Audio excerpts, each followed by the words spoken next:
یہ رات واقعی کچھ الگ سی تھی۔ کمرہ میں صرف ایک چھوٹی سی ٹیبل لیمپ جل رہی تھی۔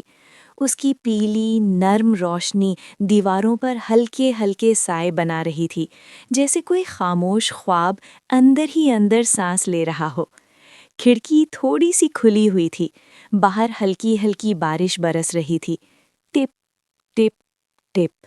یہ آواز اتنی دھیمی تھی کہ لگتا تھا جیسے کوئی دل کی دھڑکن گن رہا ہو، آہستہ آہستہ، بہت پیار سے۔ میں بستر کے ایک کنارے پر بیٹھا تھا، وہ سامنے کھڑی تھی، صرف میری پرانی سفید کاٹن شرٹ پہنے ہوئے تھی۔ شرٹ اتنی لمبی تھی کہ اس کی رانوں تک آ رہی تھی، لیکن اوپر والے 2 بٹن کھلے ہوئے تھے۔ کالر ہر سانس کے ساتھ تھوڑا سا ہل رہا تھا۔ اس کی گردن پر روشنی پڑ رہی تھی اور وہاں ایک ہلکی سی چمک تھی، جیسے موتی کی طرح۔ اس کی آنکھیں آج بالکل مختلف لگ رہی تھیں، نہ شرم کا پردہ تھا، نہ کوئی چیلنج، بس ایک گہرا، خاموش، بے حد گہرا سوال تھا، جیسے وہ بغیر بولے پوچھ رہی ہو، اب کیا انتظار ہے؟ میں نے آہستہ سے ہاتھ بڑھایا، پہلے صرف اس کے گھٹنے کو چھوا، بالکل ہلکا سا، جیسے پر کی طرح۔ پھر میرا ہاتھ آہستہ آہستہ اوپر کی طرف بڑھا، شرٹ کے نیچے۔ اس کی جلد اتنی گرم تھی کہ میری انگلیاں ٹھنڈی لگنے لگیں۔ اس کی سانس ایک لمحے کے لیے رک گئی۔ وہ کھڑی رہی، سانس روک کر، آنکھیں بند نہیں کیں، مجھے دیکھتی رہی۔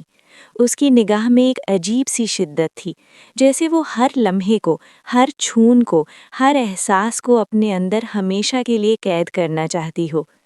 میں نے اس کا ہاتھ پکڑا، اس کی انگلیاں ٹھنڈی کیں، میں نے اسے اپنے سینے پر رکھ دیا۔ میری دھڑکن اس کی ہتھیلی کے نیچے پاگل کی طرح دوڑ رہی تھی۔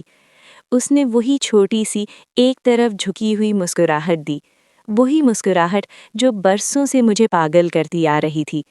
پھر وہ آہستہ آہستہ میرے قریب آئی، گھٹنوں کے بل بستر پر بیٹھی، دونوں ہاتھوں سے میرے کندھوں کو پکڑا۔ شرٹ کے نیچے سے اس کی رانوں کی گرمی میرے جسم کو چھو رہی تھی، صرف گرمی، ایک نرم، گہری، دل کو چھو لینے والی گرمی۔ میں نے اپنی انگلیاں اس کے بالوں میں ڈالیں، بال نرم، ریشمی تھے۔ میں نے آہستہ سے کھینچ کر اسے اپنے اور قریب کیا۔ وہ جھکی، اس کے ہونٹ میرے کان کے بالکل پاس آ گئے، اس کی گرم سانس میرے کان کو چھوئی۔ رات ابھی بہت لمبی ہے، اس نے اتنی دھیمی آواز میں کہا کہ لگا جیسے وہ لفظ ہوا میں گھل گئے ہوں اور صرف میرے اندر ہی پہنچے ہوں۔ پھر اس نے اپنے ہونٹ میرے ہونٹوں سے ملا دیے۔ کوئی جلدی نہیں تھی، کوئی جوش کا دھکا نہیں تھا، بس ایک لمبی، بہت گہری، سانس چرانے والی چمنا، جیسے ہم دونوں ایک دوسرے کو اندر تک، روح تک پی رہے ہوں۔ بارش کی آواز تھوڑی تیز ہو گئی، کمرہ میں گرمی بڑھتی چلی گئی۔ شرٹ آہستہ سے بستر کے کنارے پر گر گئی۔ اس رات ہم نے وقت کو روک دیا تھا، صرف ایک دوسرے کو محسوس کرنے کے لیے، بغیر کسی لفظ کے، بغیر کسی حد کے، صرف سانسوں کی آواز، چھون کی گرمی اور دل کی دھڑکنوں کے درمیان کھو کر۔